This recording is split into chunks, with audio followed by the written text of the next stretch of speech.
ဟုတ်ကဲ့ပါမင်္ဂလာပါဒီပင်နာလေးကတော့ H ပင်နာ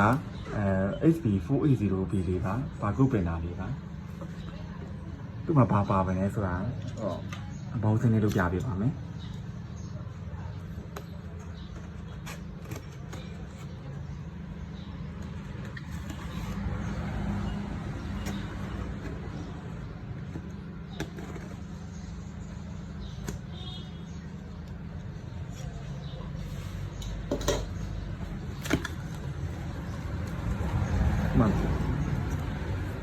ဒါတော့ menu ပဲစာအုပ်လေးပါ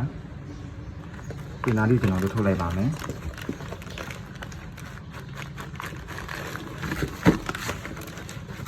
ဒါ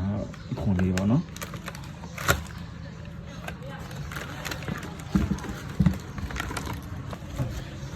နောက်ပြီးတော့ power key ပဲပါမယ်paper ထင်းကြီးတဲ့အတန်လေးတွေပါမယ်ပေါ့နော်ပြီးတော့ကွန်ပျူတာနဲ့တွေ့တဲ့ဖြူပါမယ်ပြီးတော့လက်စီမီနဲ့ချိတ်ဆက်က power key တွေပါမယ်နောက်ပြီးတော့ manual စာအုပ်တွေတစ်ခုပါတယ်ပြီးတော့ကွန်ပျူတာနဲ့ချိတ်ဆက်တဲ့အခါမှာအသုံးပြုမယ် driver CD တွေပါတယ်ပေါ့နော်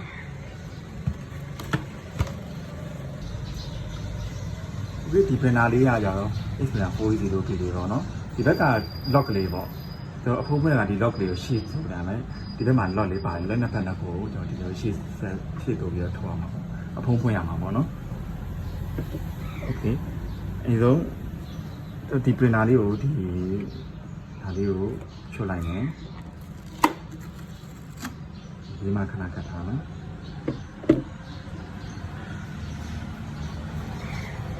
အခုကျွန်တော်စမ်းပြပေးပါဒီ30နဲ့19 9000 3တန်းလေးနဲ့ပေါ့နော်အတုံညာတဲ့ site လေး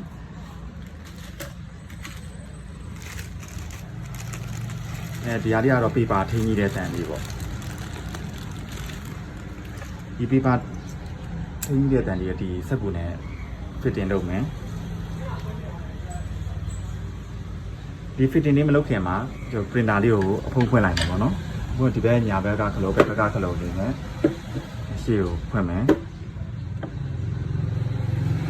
ဒီရောဘာသာခဏပြုတ်ထားမယ်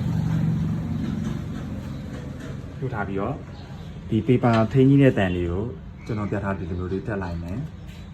တက်ပြီးတော့ဒီဘက်ပေါ့နော်ဒါလေးကိုဒီမှာအဝင်အောင်တက်လိုက်မယ်ဒီဘက်မှာလည်းအဝင်အောင်ဒါတက်လိုက်မယ်